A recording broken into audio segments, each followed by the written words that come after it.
2016 നിങ്ങൾ കൊടുക്കുന്ന പെൻഷന്റെ മൂല്യവും ഇന്ന് വിലക്കയറ്റം സംഭവിച്ചതിന്റെ മൂല്യവും 30 രൂപ വിലക്കയറ്റം 1 കിലോ അരിക്ക് വന്നിട്ട് നിങ്ങൾ കൊടുത്ത പെൻഷന്റെ വില പറഞ്ഞിട്ട് ഇവിടെ ഒരു കാര്യമല്ല. പെൻഷൻ എന്ന് പറയുന്നത് സാധാരണക്കാരുടെ അവകാശമാണ്, നിങ്ങൾ ഔദാര്യമല്ല. അത് നിങ്ങൾ മനസ്സിലാക്കണം. ഈ പെൻഷൻ കൊണ്ടുവന്നത് UDF ഗവൺമെന്റ് ആണ്.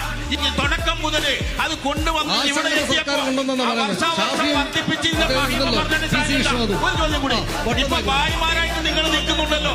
VP സിംഗിന്റെ കാര്യം പറഞ്ഞു BJP-ക്കാരം. എങ്ങനെ നിങ്ങൾ തോളും പിടിച്ച് ബിസ്ക്കറ്റും നണ്ടി നിന്നത് അവിടെ? 197 സീറ്റുള്ള കോൺഗ്രസിനെ മാറ്റി നിർത്തിയിട്ട് 143 സീറ്റുള്ള ജനതാദളിനെ കൂട്ടിപ്പിടിച്ചിട്ട് നിങ്ങൾ 33 സീറ്റുള്ള CPM-ഉം 12 സീറ്റുള്ള CPI കൂടിയിട്ട് ഭരണം നടത്തി ഇല്ലേ?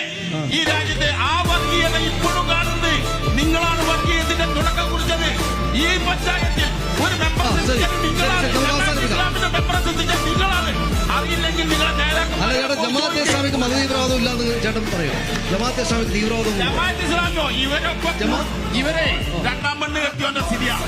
ഇവരെ സ്വഭാവം ഒപ്പം കൂടുമ്പോ ഇവരെ സ്വന്തമാണ്. തലാക്ക് പിരിച്ചാൽ ഓക്കില്ലാത്ത കുറ്റൊന്നും ഉണ്ടാവില്ല. ഈ സ്വഭാവമാണ് ഇവർക്ക്.